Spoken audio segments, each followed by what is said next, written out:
खुलुमबाय लोगोफोर बे समाव खबर मोनसे गोदान भिडिअ नोंथांमोननि सिगाङाव लाना फैलायबाय दिनै भिडिअ ओरैबायदि इन्टारेस्टिं नोंथांमोना हदायबो बे बुस्थुजों अरजाबाय थायो आरो बे बुस्थुखौ नोंथांमोननि सिगाङाव एकदम खाथियाव माबायदि बे बुस्थुआ दिन्थिनो थाखाय बे समाव लाबोबाय नोंथांमोना अननानै जोबजासिम बे भिडिअखौ नायलांबाय थाबानो जाबाय बे बुस्थुआ मा नोंथांमोना भिडिअ नुनो मोनगोन आरो अब्ला भिडिअखौ स्टार्ट खालामसै दे लोगोफोर बेनो जाबाय थाम्फै नोंथांमोना मिथिखाबाय नायनानै नुनानै थाम्फैया माबायदि खाथियाव नायनानै नायदो खर'आव खंगुर गोनांलाय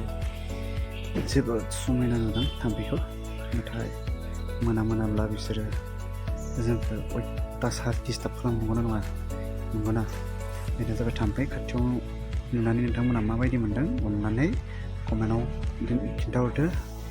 आरो लोगोसे बिदिनो फिसा बुस्थुफोरखौ आं गिदिर खालामनानै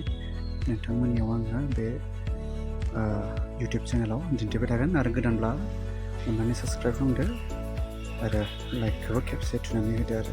अब्ला जोबजासिम नायलांनायनि थाखाय थेंक इउ रायजोफोर